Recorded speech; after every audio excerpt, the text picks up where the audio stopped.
section 85 and 87 are a bit of an outlier compared to some of these other sections around them. Yeah, so it turns out that these revelations are given at the time indicated, but they actually don't get put into the canon until under the direction of Brigham Young. Orson Pratt is making, they're making inspired updates to the Doctrine Covenants in 1876. So portions of section 85 and section 87 get included in 1876. And we should just point out that we have these canonized revelations from Joseph Smith, and yet actually Joseph received lots of revelations, some that never even got canonized. Yeah, for those of you who want to dig deeper along that line, go to josephsmithpapers.org and start looking at some of the references under the revelations received.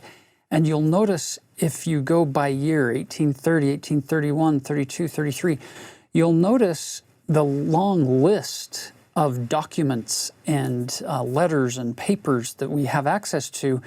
And then they'll have the section number attached if it ended up in the Doctrine and Covenants. And there are many of those revelations that come that never made it into our canon of Scripture. So just because we only have these sections as recorded here doesn't mean that Joseph isn't receiving all kinds of answers to his questions and directions and revelations.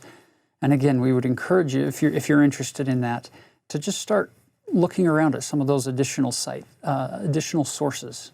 And it's interesting because there's so much going on, right? You have this emerging restoration going on, and Joseph Smith is learning line upon line, right? He's a human just like the rest of us. And it's not like God tells him everything at once and says, here's all the answers to anything you'd ever need to know, and just look it up.